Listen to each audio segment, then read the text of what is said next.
Good morning all of you. Welcome to the B arts topper. World regional geography की series हमने अपने channel पे start की हुई है और पंजाब यूनिवर्सिटी के बीए थर्ड ईयर में सिक्स्थ सेमेस्टर के सिलेबस के अकॉर्डिंग फर्स्ट यूनिट में आपका ईस्ट एशिया रीजन है जिसकी रीजनल ज्योग्राफी हमने करनी है। ठीक है, तो ईस्ट एशिया रीजन का इंट्रोडक्शन हमने प्रीवियस लेक्चर में डिस्कस किया था। आज इस सेकेंड लेक्चर में हमने ईस्ट एशिया की फिजियोग्राफी को समझना है, मतलब पूर्वी एशिया का प्राकृतिक भूगोल समझना है। इंग्लिश और हिंदी दोनों मीडियम्स में ये लेक्चर अवेलेबल है, तो किसी भी लैंग्वेज के किसी भी मीडियम के स्टूडेंट्स को कोई दिक्कत नहीं आने वाली। ठीक है, तो ईस्ट एशिया का रिलीफ या फिजियोग्राफी या पूर्वी एशिया का प्राकृतिक भूगोल हम स्टार्ट कर रहे हैं। फाइन। देखो, ईस्ट एशिया जो रीजन है एक वास्ट साइज रीजन है जिसमें वेरिड जियोलॉजिकल फीचर्स हमें मिलते हैं। मतलब पूर्वी एशिया में क्या है, बहुत सारी डाइवर्सिटीज हमें मिलती हैं क्योंकि ये जो जगह है बहुत ही विशाल आकार का क्षेत्र है जिसमें विविध भूवैज्ञानिक विशेषताएं हमें मिलती हैं। तो हमें जो इसकी फिजियोग्राफी है, इसका जो रिलीफ है ना, उसमें डाइवर्सिटी मिलती है बहुत ज़्यादा। कहीं हमें माउंटेन्स भी मिलते हैं, कहीं हमें प्लेन एरियाज मिलेंगे, कहीं प्लेटू मिलेगा। तो बहुत सारे अलग अलग फीचर्स इस जगह पे हमें मिलते हैं। इसके वेस्टर्न और सेंट्रल पार्ट्स की अगर बात करें तो वो माउंटेन्स, प्लेटूज और बेसिन से कवर्ड है मेनली। ठीक है, तो इसका जो वेस्टर्न और सेंट्रल पार्ट है ईस्ट एशिया रीजन का, उसमें हमें मेनली क्या मिलेंगे, पहाड़ मिलेंगे, पर्वत, पठार और घाटियां मिलेंगी। डेजर्ट टाइप की टोपोग्राफी मिलेगी। ठीक है, तो यहाँ की टोपोग्राफी क्या है, डेजर्ट टाइप की है, रेगिस्तानी स्थलाकृति वाला ये क्षेत्र है। जबकि इसके ईस्टर्न पार्ट्स, जो इसके पूर्वी क्षेत्र हैं, वो रिवर वैली प्लेन्स से कैरेक्टराइज्ड हैं। वहां पे क्या है, रिवर वैली प्लेन्स, नदी घाटी के मैदान है। और थोड़ा सा और ईस्ट में जाए तो वहां पे हमें जो इसके लैंड से थोड़ा अलग है, आइलैंड आर्क्स मिलेंगे। ठीक है, द्वीप चाप जिसको बोलते हैं, आइलैंड आर्क्स, कुछ आइलैंड्स मिलेंगे। आइलैंड्स कौन कौन से, जापान का आइलैंड है, जापान में भी 4 आइलैंड्स हैं। इसके अलावा ताइवान एक आइलैंड है। मैप में हम इसको देखेंगे डिटेल में। तो ये इसके ईस्ट एशिया रीजन के रिलीफ का एक छोटा सा इंट्रोडक्शन हो गया कि हमें मेनली यहाँ पे क्या मिलता है। इस मैप में आप देख सकते हो, मैंने कहा वेस्टर्न साइड जो है, वेस्टर्न पार्ट ईस्ट एशिया के माउंटेन, प्लेटू और डेजर्ट टाइप की टोपोग्राफी वाले हैं। Eastern part river valley plains है, जो आपको ग्रीन कलर से दिख रहे हैं ना, ये सारे रिवर वैली प्लेन्स हैं। इसके बाद थोड़ा और ईस्ट में ये जो पर्पल कलर के हैं, ये सारे आइलैंड्स हैं, आइलैंड आर्क्स। तो 3 पार्ट्स में हम ईस्ट एशिया की फिजियोग्राफी को कैरेक्टराइज कर सकते हैं, क्लासीफाई कर सकते हैं। फर्स्ट है mountain ranges cum plateaus of the west. तो जो वेस्ट के वेस्टर्न और सेंट्रल पार्ट्स के माउंटेन्स और प्लेटूज है, उसको हमने एक कैटेगरी में रख लिया।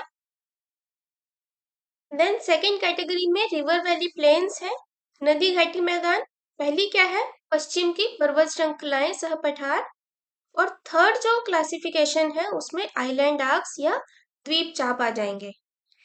ठीक है, नेक्स्ट है, अब देखो इसी को मैंने और क्लासिफिकेशन इसकी थोड़ी सी बेटर अंडरस्टैंडिंग के लिए आपकी टेबल बनाया है। फिजियोग्राफिकल डिविजन्स है ईस्ट एशिया के।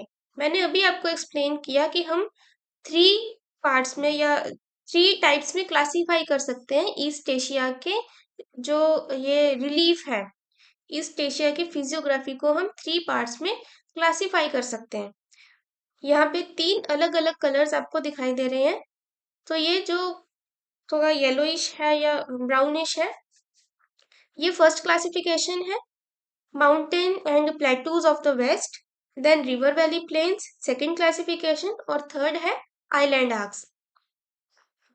अब इसमें और भी सब क्लासिफिकेशन है, ये तो एक मेजर क्लासिफिकेशन हो गई।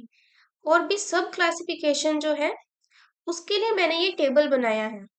तो 3 मेजर क्लासिफिकेशन है, mountain ranges cum plateaus of the west, then river valley plains, फिर आइलैंड आर्क्स।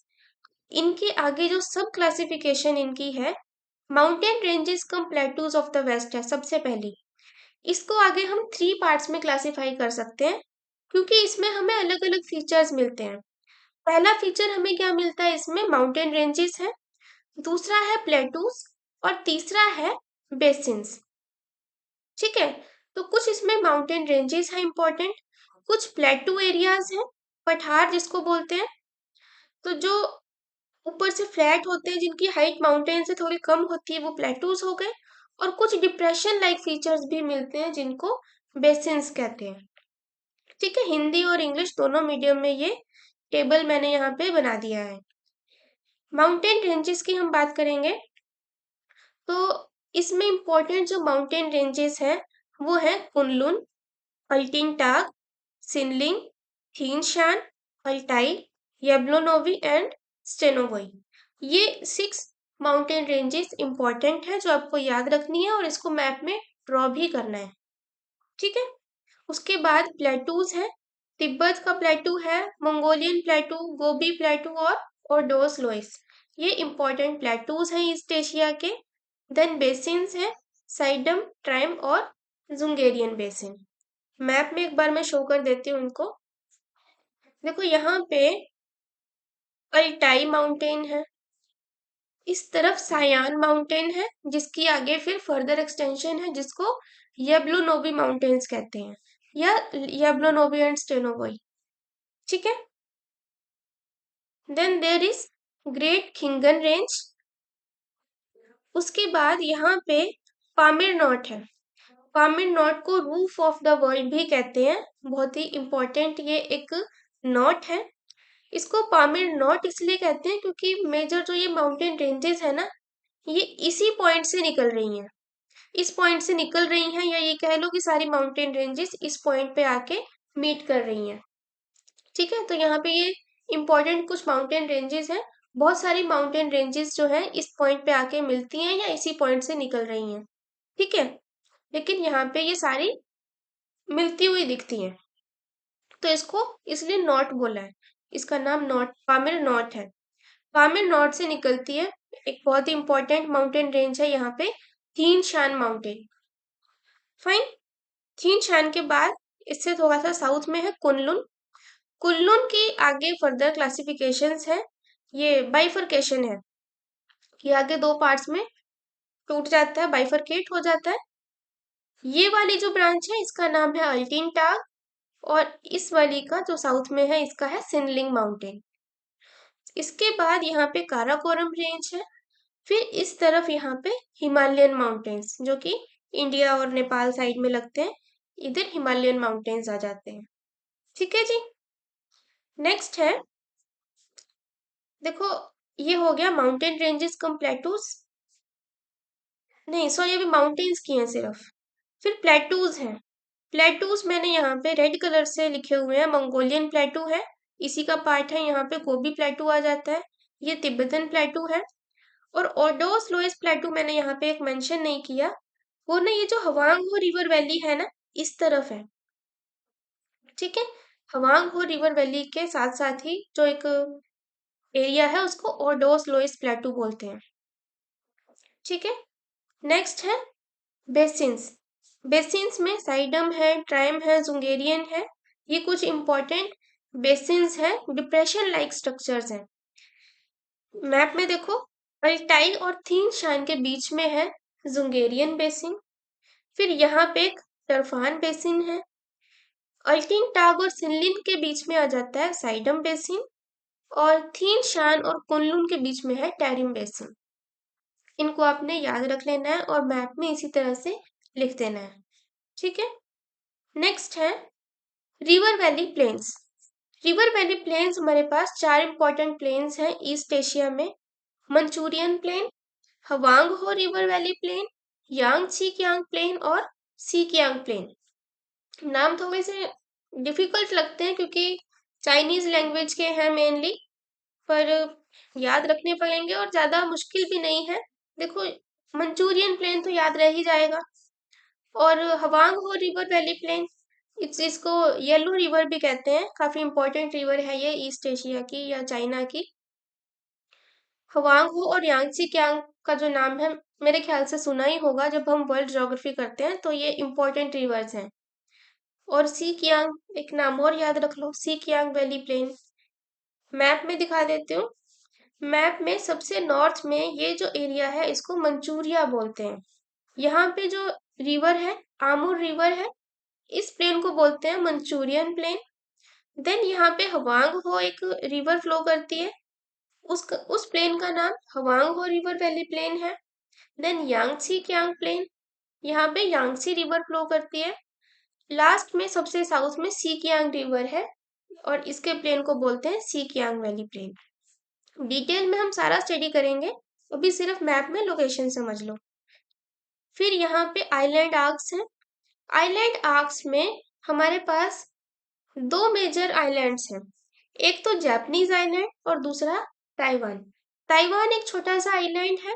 मैंने प्रीवियस लेक्चर में बताया था कि ताइवान जो है एक सेपरेट एक कंट्री है वैसे तो, लेकिन चाइना उस पर अपना डोमिनेशन क्लेम करता है तो वो उसको कंट्री नहीं मानता बल्कि अपना ही पार्ट कंसीडर करता है, अपनी टेरिटरी बताता है। लेकिन ताइवान इस पे ऑब्जेक्शन करता है और ताइवान अपने आप को एक इंडिपेंडेंट कंट्री बताता है। ठीक है, तो ये एक डिस्प्यूटेड मैटर है। तो एक तो आइलैंड है ताइवान का और दूसरा है जापानीज आइलैंड। जापान के आइलैंड्स की अगर बात करें तो हमारे पास 4 आइलैंड्स आते हैं। इसमें अलग अलग आइलैंड्स हैं। जापान एक कंट्री है, लेकिन ये कंट्री एक यूनाइटेड टेरिटरी नहीं है। इसमें अलग अलग आइलैंड्स हैं, जैसे होकाइडो, होन्शु, शिकोकू और क्यूशु। सबसे नॉर्थ में होकाइडो है, फिर होन्शु, देन साउथ में शिकोकू और सबसे लास्ट में क्यूशु। सबसे छोटे आइलैंड की अगर बात करें तो वो शिकोकू है और सबसे बड़े आइलैंड की अगर बात करें तो वो होन्शु है। मैप में देखो, ये वाला तो है ताइवान और ये यहाँ पे नॉर्थ से स्टार्ट हो जाओ, होकाइडो, होन्शु, शिकोकू और क्यूशु। सबसे छोटा जो है वो शिकोकू है और सबसे बड़ा होन्शु है। सबसे नॉर्थ में होकाइडो और सबसे साउथ में क्यूशु। क्लियर है? ठीक है, तो अब डिटेल में हमने स्टडी करना है। तो सबसे पहले हम करेंगे mountain ranges cum plateaus of the west. Western side के जो माउंटेन रेंजेस कम प्लेटूज हैं उनको हमने डिटेल में पहले स्टडी करना है, फिर बारी बारी से हम सारे फीचर्स को करेंगे। सबसे पहले माउंटेन रेंजेस में क्या है, कुनलुन माउंटेन। ठीक है, mountain ranges cum plateaus of the west में भी सबसे पहले हम करेंगे माउंटेन रेंजेस, और इसमें सबसे पहला है कुनलुन माउंटेन। कुनलुन माउंटेन कहाँ पे है, पामीर नॉर्थ से ओरिजिनेट हो रहा है इस तरह से और बाद में बाइफरकेट हो जाता है अल्टिन टाग और सिनलिंग माउंटेन में। ठीक है, तो ये जो माउंटेन है, this mountain range diverges eastward from the Pamir north. Pamir north से ये ईस्टवर्ड बाइफरकेट हो जाता है दो ब्रांचेस में, जिनके नाम है अल्टिन टाग और सिनलिंग माउंटेन्स। यहाँ पे आप देख सकते हो ये कुनलुन माउंटेन्स है, पामीर नॉर्थ से चल रहा है और ईस्टवर्ड बाइफरकेट हो गया दो ब्रांचेस में, अल्टिन टाग और सिनलिंग माउंटेन। एवरेज हाइट इसकी 5100 मीटर है अबव सी लेवल। ठीक है, तो हिंदी में भी एक बार मैं रीड कर देती हूँ। कुनलुन पर्वत, ये पर्वत श्रृंखला पामीर नॉर्थ से पूर्व की ओर मुड़ती है और समुद्र तल से इसकी औसत ऊंचाई 5100 मीटर है, मीटर से अधिक है। पूर्व की ओर ये दो पर्वत श्रृंखलाओं अर्थात अल्टिन टाग और सिनलिंग पर्वत में विभाजित हो जाता है। ठीक है जी, नेक्स्ट है अल्टिन टाग। अल्टिन टाग भी बहुत इजी है, अभी हमने कुनलुन माउंटेन पढ़ा, उसी में हमने अल्टिन टाग पढ़ लिया। तो अल्टिन टाग क्या है, ये जो माउंटेन है ये पामीर नॉर्थ से जो ये कुनलुन माउंटेन निकला है इसी का ईस्टवर्ड एक बाइफरकेशन है, तो इसको याद रखना बहुत इजी है। So Altyn Tagh mountain range is separated from Kunlun and runs in north east direction. ये अल्टिन टाग है, ये सेपरेट हुआ है कुनलुन से और रन करता है नॉर्थ ईस्ट डायरेक्शन में, नॉर्थ और ईस्ट। ये नॉर्थ हो गया, ये ईस्ट हो गया, तो नॉर्थ ईस्ट डायरेक्शन में ये रन कर रहा है। It is in the form of an arc, एक आर्क की शेप में ये रन करता है और एवरेज हाइट इसकी 5100 मीटर है। It is also called Nanshan to the west of river Hwangho. देखो ये जो है ना रिवर, ये हवांगहो रिवर वैली है, यहाँ से एक रिवर फ्लो करती है हवांगहो।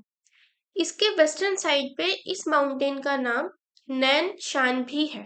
ठीक है, वैसे इसका नाम ओरिजिनल क्या है, अल्टीन टाग, लेकिन अल्टीन टाग माउंटेन को नैन शान माउंटेन भी कहते हैं और ये मेनली हवांगहो रिवर के वेस्टर्न साइड पे कहते हैं। ठीक है जी, आई थिंक मैंने इसको हिंदी में ही एक्सप्लेन किया है, तो रीड करने की जरूरत नहीं है। जब आप नोट्स लोगे तो आप अपने मीडियम के अकॉर्डिंग ले सकते हो। ठीक है, देन सिनलिंग माउंटेन है नेक्स्ट। अभी हमने कुनलुन पढ़ लिया, अल्टीन टाग पढ़ लिया, इसी का बाइफर्केशन है Qinling mountain. Qinling is the eastern most bifurcation of Kunlun mountain in central Asia, central China sorry. तो सेंट्रल चाइना में जो ईस्टर्न मोस्ट सबसे पूर्वी विभाजन जो है कुनलुन का, वो क्या है, Qinling mountain. They form an arc that bulges in south east. तो साउथ ईस्टर्न साइड पे ये एक आर्क की शेप में फॉर्म करता है। गेटिंग? नेक्स्ट है थीन शान माउंटेन रेंज। थीन शान देखो माउंटेन रेंज कहाँ पे है, ये भी पामेर नॉर्थ से निकल रही है और यहाँ पे इस तरह से रन कर रही है। These are a very high mountain range with an average height of 6000 meters. ये बहुत ज्यादा ऊंचाई वाले पहाड़ हैं जिनकी औसत ऊंचाई जो है वो 6000 मीटर की है। बहुत ऊंची पर्वत श्रृंखला है ये। पो बेडा एंड खान टेंगरी, ये इसकी इंपॉर्टेंट माउंटेन पीक्स हैं, जो हाई माउंटेन पीक्स हैं। इसमें दो माउंटेन पीक्स का अपने नाम याद रख लेना है, एक पो बेडा और दूसरा है खान टेंगरी। ये इसकी ऊंची पर्वत चोटियां हैं। This range runs in north east direction.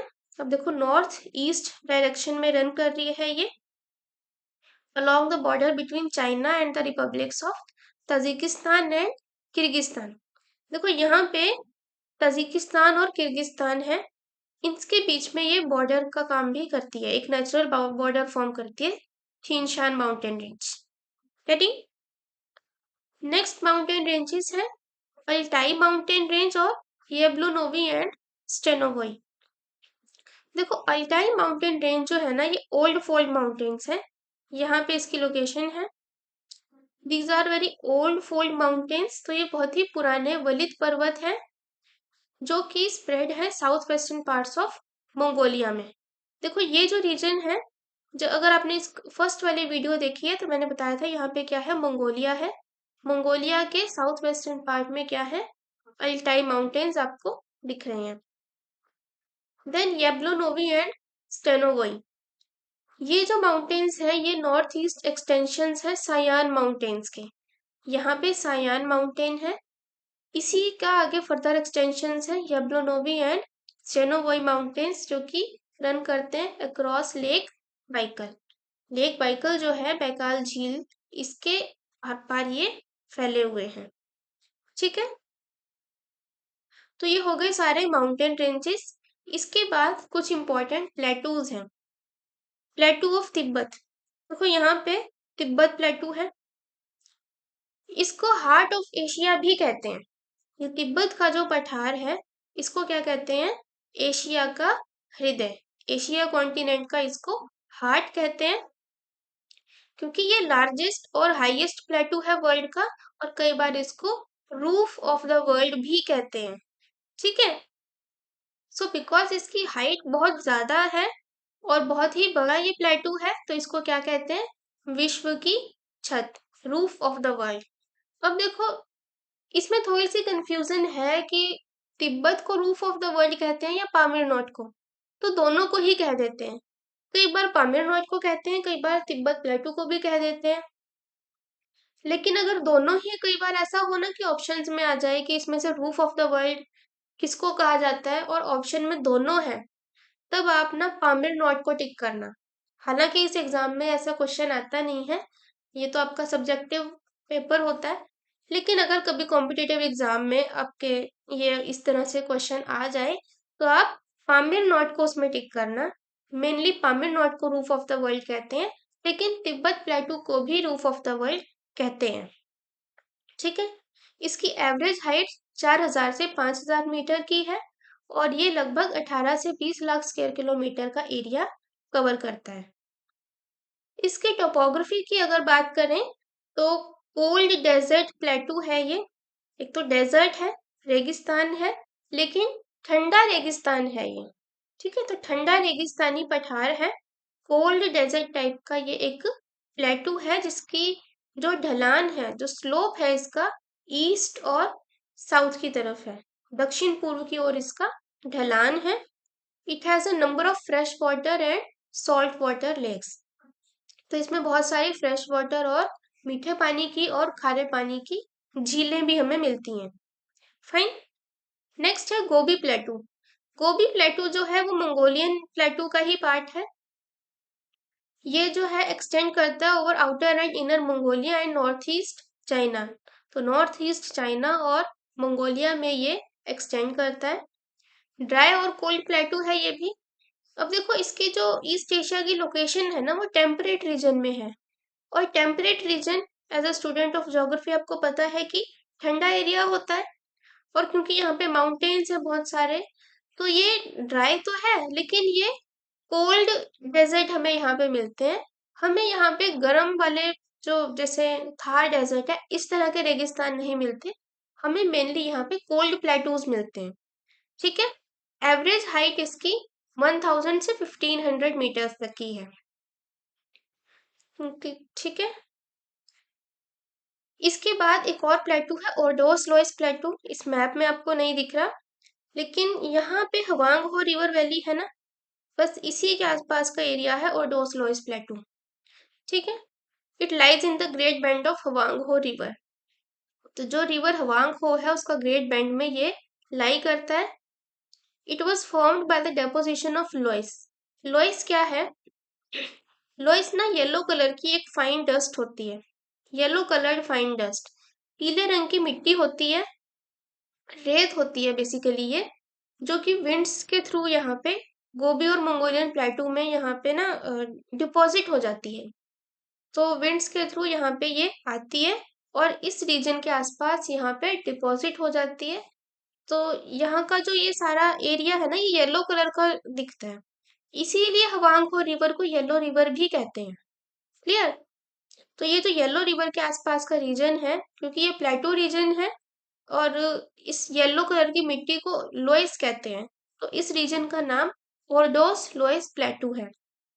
ठीक है, तो ये हवांग हो के ग्रेट बेंड में स्थित है और इसका निर्माण गोबी और मंगोलियाई पठार से आने वाली हवाओं द्वारा लाए गए लोइस, लोइस क्या है? पीले रंग की महीन धूल के जमाव से हुआ था। गेटिंग? नेक्स्ट है साइडम बेसिन। देखो, प्लेटूज हो गए, अब है बेसिन्स। बेसिन जो होते हैं ये ऑल्टीट्यूड में कम होते हैं, डिप्रेशन लाइक स्ट्रक्चर्स होते हैं। तो एक है साइडम बेसिन। साइडम बेसिन की आप लोकेशन देखो इस मैप में, ये अल्टिनटाग माउंटेन है और ये सिंदिंग, इसके बीच में आपको दिख रहा है, ये जो बीच वाला एरिया है इसको बोलते हैं Qaidam basin. This basin is small in size, छोटा है साइज में, लो है ऑल्टीट्यूड में, एवरेज हाइट कितनी है? 2000 मीटर की है। दो पहाड़ों के बीच में एक जो नीचे गड्ढे वाला जो एरिया हो गया या कम हाइट का हो गया, उसको हमने बोल दिया बेसिन, और ये एक छोटा सा बेसिन है जिसका नाम क्या है? साइडम बेसिन। कुनलुन और अल्टिनटाग के बीच में है ये। It is also known as Koko Nor, Koko Nor भी इसको बोलते हैं। और एक मिनट, यहाँ ना देखो, यहाँ पे लिखा है कि कुनलुन माउंटेन और अल्टिनटाग के बीच में है ये। नॉर्थ में इसके अल्टिनटाग है, साउथ में कुनलुन है। अभी मैंने आपको सिनलिंग बताया, तो आप कंफ्यूज मत होना। देखो, सिनलिन क्या है? ये कुनलुन माउंटेन ही है जो यहाँ तक एक्सटेंड कर रहा है। यहाँ पे ईस्ट में इसका नाम सिनलिंग है। अब चाहे आप सिनलिंग लिखो या कुनलुन लिखो, उससे कोई फर्क नहीं पड़ेगा, क्योंकि मेन जो माउंटेन है वो कुनलुन है। इसकी आगे फर्दर ये दो क्लासिफिकेशंस हैं। एक तरफ अल्टिनटाग हो गया, दूसरी तरफ सिनलिंग हो गया। तो मेन हम इसको कुनलुन भी कह सकते हैं कि कुनलुन माउंटेन के दो बाइफरकेशंस के बीच में जो एक बेसिन है उसका नाम है साइडम बेसिन। ठीक है जी। लार्ज पार्ट जो है इस बेसिन का वो कवर्ड बाय मार्शिस है। तो ये दलदल टाइप की इसकी टोपोग्राफी है। Small streams and in lake such as Ayag, Kumkol और अचनिकुल। यहाँ पे छोटी छोटी ना नदियां जैसे अयाग, कुमकुल और अचनिकुल जैसी झीलों में आके मिल जाती हैं। छोटी छोटी जो नदियां हैं वो इन लेक्स में आके मिलती हैं। क्लियर। नेक्स्ट है ट्राइम basin. Prime Basin is a large depression-like basin lies in the autonomous region of Xinjiang between Tianshan Mountains on the north and west and Altintag on the south. अब देखो prime basin जो है इसके south में क्या है, अल्टिनटाग mountain है। ये रहा अल्टिनटाग। ये वाला रीजन जो है ये प्राइम बेसिन है। ठीक है। और इसके नॉर्थ में है थीनशान माउंटेन। ये रहा थीनशान माउंटेन। इसके बीच में जो एरिया है उसका नाम ट्राइम बेसिन है या टेरिम बेसिन भी बोल देते हैं। टेरिम लिखो या ट्राइम लिखो एक ही बात है, क्योंकि ये जो नाम है ये चाइनीज लैंग्वेज के हैं। इंग्लिश में जब इनकी ट्रांसलेशन करते हैं तो स्पेलिंग से उतना फर्क नहीं पड़ता। ठीक है। हाइट इसकी बिटवीन 500 मीटर से 2000 मीटर के बीच में है। और इनलैंड बेसिन है ये जिसमें बहुत सारे सॉल्ट पैन्स, लेक्स और रिवर्स मिलते हैं। सदर्न पार्ट्स जो है ट्राइम बेसिन के वो डेजर्ट टाइप के टोपोग्राफी वाले हैं, while just at the northeast parts of Xinjiang is the Turfan basin. इसके नॉर्थ ईस्ट में क्या है, टेरफान बेसिन है जिसकी एलिवेशन सी लेवल से भी नीचे चली जाती है। यहाँ पे आपको दिख रहा होगा इसके ईस्ट पे टेरफान बेसिन है। जब जूम मैप में आप देखोगे तो आप इसको क्लियर देख सकते हो। Getting. Then Dzungarian basin. Dzungarian basin जो है वो थीन शान माउंटेन्स और अल्टाई माउंटेन के बीच में है। यहाँ पे देखो इस मैप में अल्टाई माउंटेन और ये थीन शान माउंटेन्स, इसके बीच वाला जो रीजन है ये है जुंगेरियन बेसिन। ठीक है। प्लेटू लाइक बेसिन है with a narrow gap in the west known as Dzungarian gate. अब यहाँ पे एक नैरो गैप है जिसको जुंगेरियन गेट भी बोलते हैं। This pass is a good line of communication between Mongolia and China on the east and Kazakhstan on the west. तो ये देखो ये एक रास्ता फॉर्म कर रहा है, पास है मंगोलिया से कजाकिस्तान के बीच में एक इम्पॉर्टेंट लाइन ऑफ कम्युनिकेशन ये फॉर्म करता है। its average height is below 500 metre above sea level और एवरेज हाइट जो इसकी है वो 500 मीटर से भी कम है। ठीक है। तो यहाँ पे आपके ये जो माउंटेन रेंजेस कम प्लेटूज है वेस्टर्न साइड के या वेस्टर्न एंड सेंट्रल साइड का, ये जो ब्राउनिश कलर का जितना भी एरिया है सारा कवर हो गया। इसके बाद रिवर वैली प्लेन्स है। रिवर वैली प्लेन्स में चार इंपॉर्टेंट प्लेन्स आ जाते हैं, Manchurian plain, Hwang Ho river valley plain, Yangtze Kiang plain और सीकियांग प्लेन। नॉर्थ से साउथ तक इसी सीक्वेंस में आपने याद रखने हैं। सबसे पहला है मंचूरियन प्लेन। पहले थोड़ा सा इंट्रोड्यूस कर देती हूँ। देखो ईस्ट वेस्ट रनिंग प्लेन्स जो हैं चाइना में और north south running coastal planes Japan में और कोरिया में, ये रिवर वैली प्लेन्स हैं जो कि बाउंडेड है माउंटेन्स और हिल्स से। इनके यहाँ पे माउंटेन्स भी हमें मिलते हैं। तो ये जो ईस्ट वेस्ट रनिंग प्लेन है, मतलब यहाँ पे देखो ईस्टर्न साइड पे है और ये नॉर्थ साउथ की तरफ रन कर रहे हैं, नॉर्थ से साउथ की तरफ। ठीक है। इनको क्या बोलते हैं, नदी घाटी मैदान। सबसे पहला मंचूरियन प्लेन है, north south running plain of Manchuria which is drained by river Sungari, a tributary of river Amur. Amur river की एक ट्रिब्यूटरी है सुंगरी रिवर जो इस रीजन को ड्रेन करती है। This plain is quite wide in central parts and slopes northward. तो central parts में ये जो प्लेन है ये थोड़ा वाइड है और नॉर्थ की तरफ इसका स्लोप है, इसकी जो ढलान है वो उत्तर दिशा की तरफ है। एवरेज हाइट इसकी 300 मीटर की है और ये बहुत ज़्यादा फर्टाइल प्लेन नहीं है। एवरेज सही है, बहुत ज़्यादा फर्टाइल नहीं है, इसमें कोई खास ज़्यादा खेती नहीं होती। ठीक है। अब है next plane Hwang Ho river valley plane. Hwang Ho river valley plane location आप देख सकते हो मैप में, ये रही। This is Hwang Ho river valley plain. It lies in north China. देखो चाइना का थोड़ा नॉर्थ ईस्टर्न पार्ट है ये। ड्रेन्ड बाय रिवर हवांग हो। इसको ड्रेन कौन करता है? हवांग हो नदी, जिसको सौरो ऑफ चाइना भी कहते हैं। चाइना का, चीन का दुख इसको कहा जाता है क्योंकि ये बहुत ही ज्यादा फ्लड लेके आती है इस रीजन में। वास्ट प्लेन है जिसका स्लोप ईस्ट की तरफ है। इसका जो स्लोप है वो ईस्ट की तरफ है, यहाँ पे ईस्टर्न साइड पे इसका स्लोप है। It is composed of yellowish loam and loess sediments. तो येलोइश लोम और लोइस जो मैंने बताया था ना, ओडोस लोइस प्लेटू है इस यहाँ पे। तो लोइस सेडिमेंट से ये बना हुआ है, पीले रंग की मिट्टी से। इस तो इसको येलो प्लेन भी कहते हैं और बहुत ही फर्टाइल प्लेन है ये। मंचूरिया प्लेन के बारे में मैंने बताया था कि ज्यादा फर्टाइल नहीं है, लेकिन हवांग हो रिवर वैली का जो प्लेन है ये काफी ज्यादा फर्टाइल है, बहुत ही ज्यादा उपजाऊ है। पीली दोमट और दोमट तलछटों द्वारा ये बना हुआ है। ठीक है। नेक्स्ट है यांगसी कियांग प्लेन। ये जो प्लेन है सेंट्रल चाइना में है, इस तरफ आप देख सकते हो, ये रहा Yangtze Kiang plain. Central China का प्लेन है जिसका स्लोप कहाँ है? ईस्टवर्ड है। ईस्टवर्ड है तो मतलब ज्यादातर तो ईस्टवर्ड ही स्लोप है, क्योंकि ईस्टवर्ड स्लोप इसलिए क्योंकि यहाँ पे ओशन है तो ये अपना वाटर इस तरफ ड्रेन करते हैं। और एक ह्यूज डेल्टा भी ये बनाती है, बहुत बड़ा डेल्टा इस रिवर के द्वारा बनाया जाता है यहाँ पे। अपर प्लेन जो इस रिवर का है उसको रेड बेसिन बोलते हैं। देखो ये जो यांगसी रिवर है ना, इस तरह से यहाँ पे फ्लो करती है, इस यहाँ पे। तो इसका जो अपर प्लेन है ना, इस वाले रीजन को रेड बेसिन भी कहते हैं और कई जगह पे इसको सेजवान बेसिन भी कहते हैं। ये सेजवान नाम तो आपको याद रह ही जाएगा। सेजवान सॉस वगैरह आजकल खाने में बहुत यूज होती है ना। सॉस होती है, ये क्या होता है पता नहीं, पर कुछ होता है सेजवान, इतना मुझे पता है।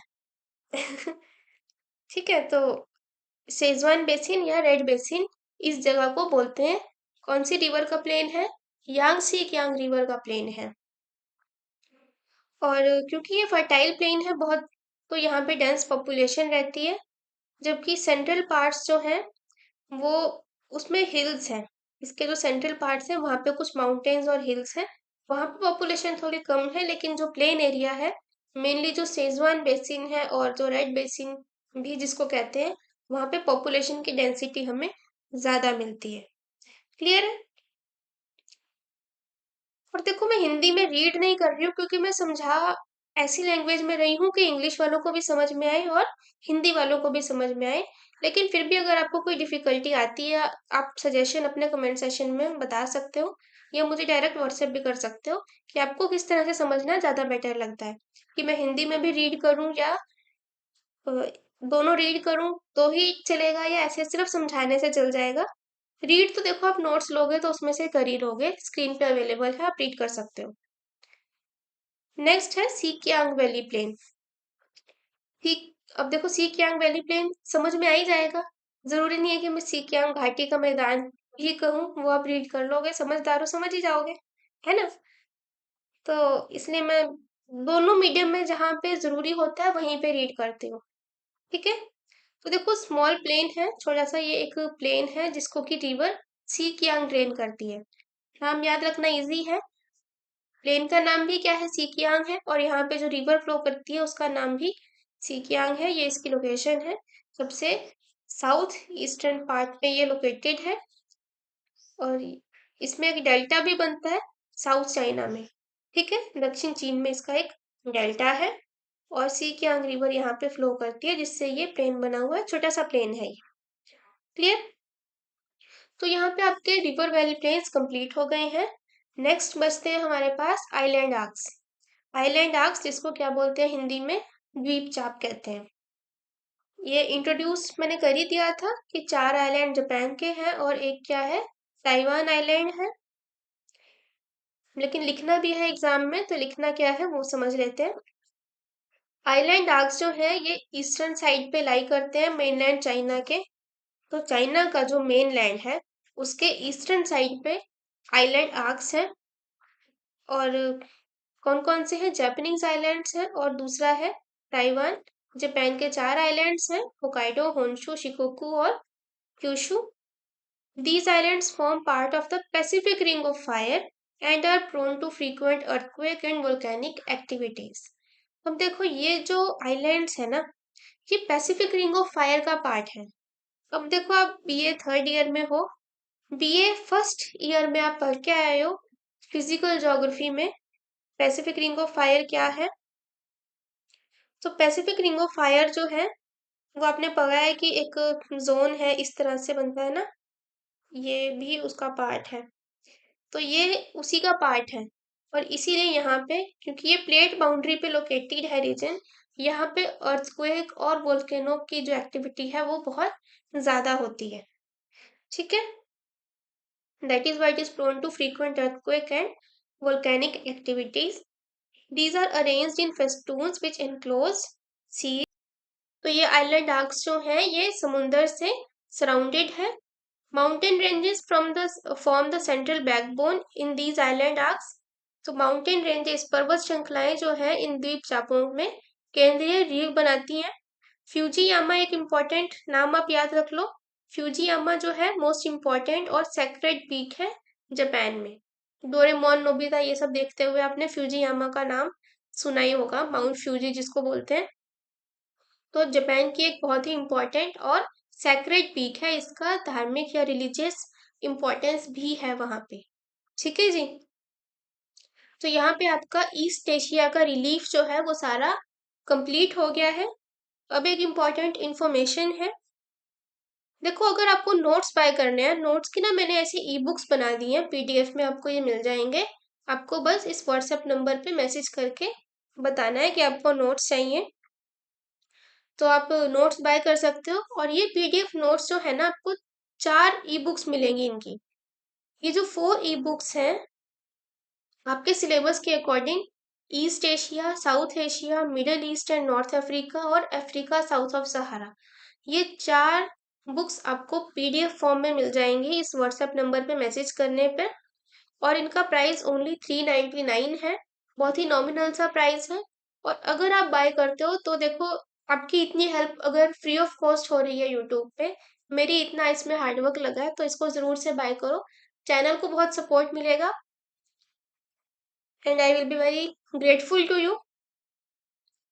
और अगर आपको मैप स्टेंसिल्स बाय करने हैं तो उसके लिए भी आप व्हाट्सएप नंबर पे कांटेक्ट करके मैप स्टेंसिल्स का सेट बाय कर सकते हो। 450 इसका प्राइस है और 5 मैप स्टेंसिल्स आपके सिलेबस के अकॉर्डिंग आपको इसका सेट घर पे डिलीवर हो जाएगा। प्लास्टिक के मैप स्टेंसिल्स हैं ये। ठीक है, थैंक यू सो मच। और अगर आपको वीडियो अच्छी लगी है, आपके लिए हेल्पफुल है और आपको लगता है कि मैंने जो इतना हार्डवर्क इसमें डाला है वो सच में आपके लिए वर्दी है, एग्जाम्स में आपकी हेल्प होगी उससे, तो आप मैसेज करके, कमेंट करके ज़रूर बताएं। अच्छे अच्छे कमेंट्स करिएगा, वीडियो को लाइक ज़रूर करें और फ्रेंड्स के साथ शेयर करें ज़्यादा से ज़्यादा। Thank you so much, bye bye, all the best for your exams.